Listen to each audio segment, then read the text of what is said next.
हमारी भी सरकार हो, हमारा भी राजा हो, हमारा भी लड़का IAS PCS बने, हमारा भी लड़का MP MLA बने।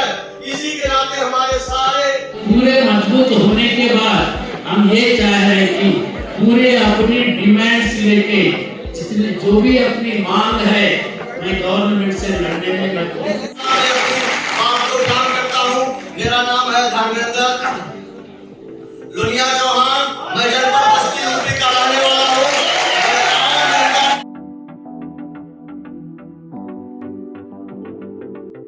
सदियों खाया नमक हमारा, क्या कहता है धर्म तुम्हारा, अखिल भारतीय लवण का महासंघ। नमस्कार, आप देख रहे हैं यूपी खबर घर तक। दोस्तों, क्या कभी आपने ये सोचा है कि अगर आपके खाने में नमक ना हो तो खाना कैसा होगा? कमेंट बॉक्स में जाके हमें जरूर बताइए।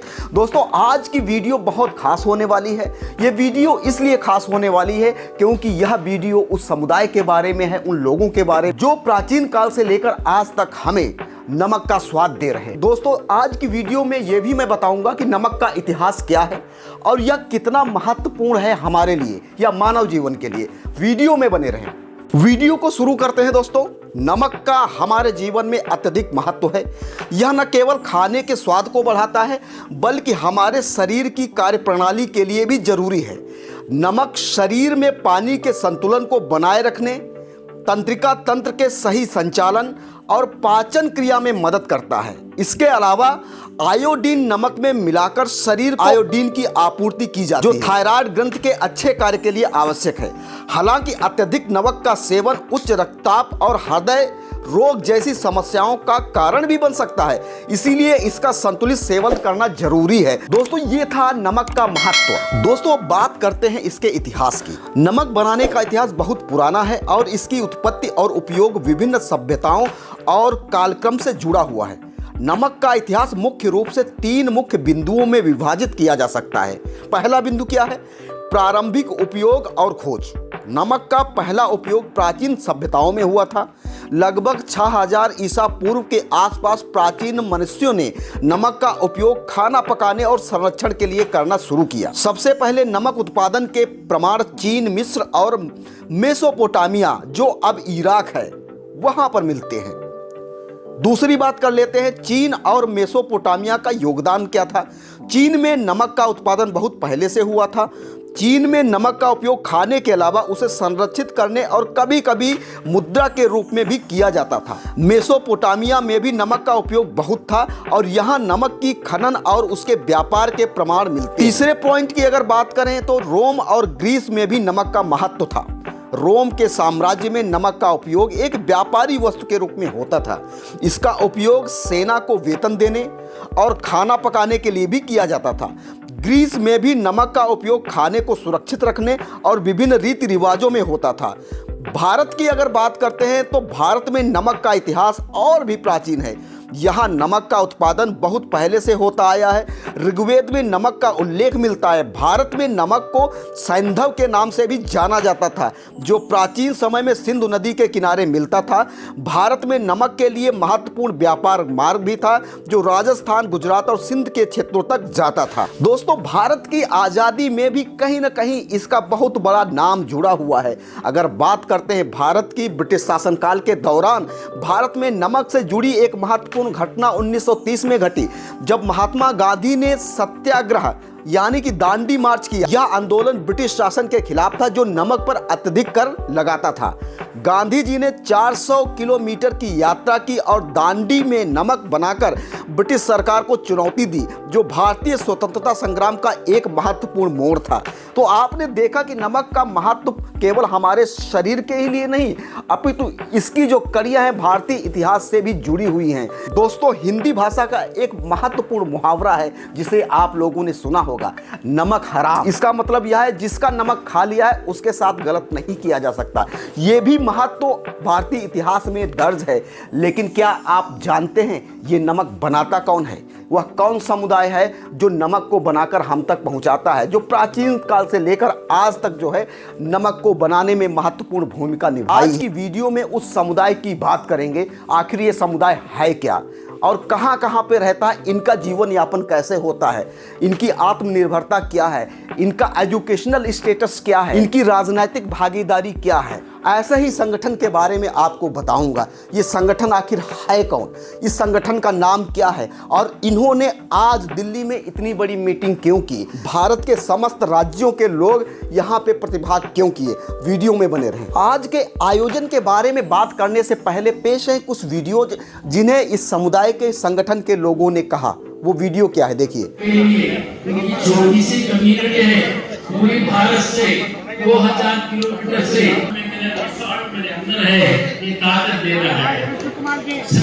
आराम से गिरने वाला हूँ, बहुत ही तकलीफ से ये मंच चला रहा हूँ, स्टैंड करके काम कर। इसके बाद ये कहने का हम सब लोग एक होने की एक प्रयास कर रहा है। आज ही सक्सेस हुआ, कल के भी प्रयास, कल के मीटिंग में 1 लाख लोग आ जाए।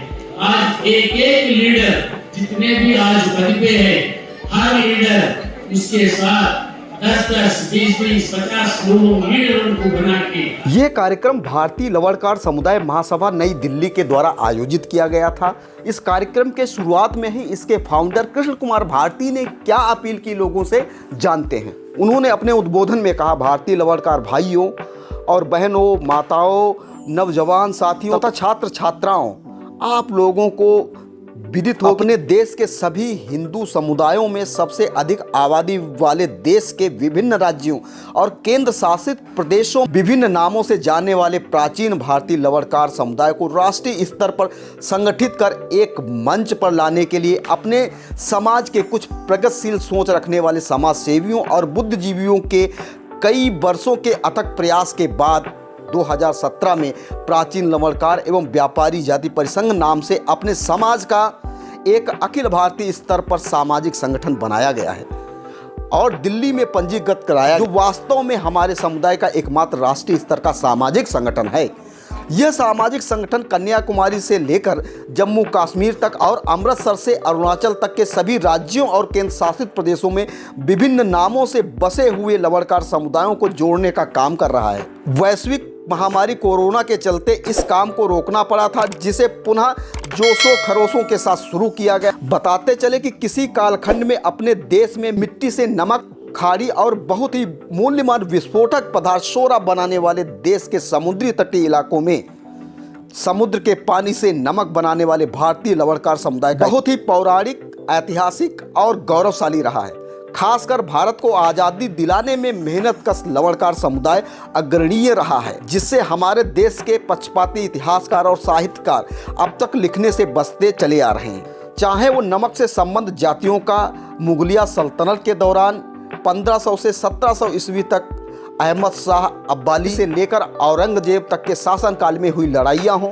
जिसमें सिखों के 6वें गुरु गोविंद सिंह से लेकर सिखों के 10वें गुरु गोविंद सिंह तक के साथ मिलकर देश तथा हिंदू धर्म की रक्षा के लिए मुगलों से युद्ध और शहादतें हो, या दुनिया के सबसे बड़े किला लोहरगढ़ किले के मुगलों के खिलाफ लड़ी गई लड़ाइयाँ हों, इन सभी लड़ाई कहीं न कहीं हमारे समुदाय ने बढ़ चढ़कर हिस्सा लिया। इसके बाद भारत की धरती पर सर्वप्रथम अंग्रेजों से बगावत भारतीय लवणकार समुदाय का रहा है, जिसे हमने बताया भी है वीडियो में, जो अंग्रेजों से मुक्ति और आज़ादी के लिए इस देश में लड़ी गई प्रथम लड़ाई सन 1970 से लेकर 1800 तक लगातार 30 वर्षों तक चली।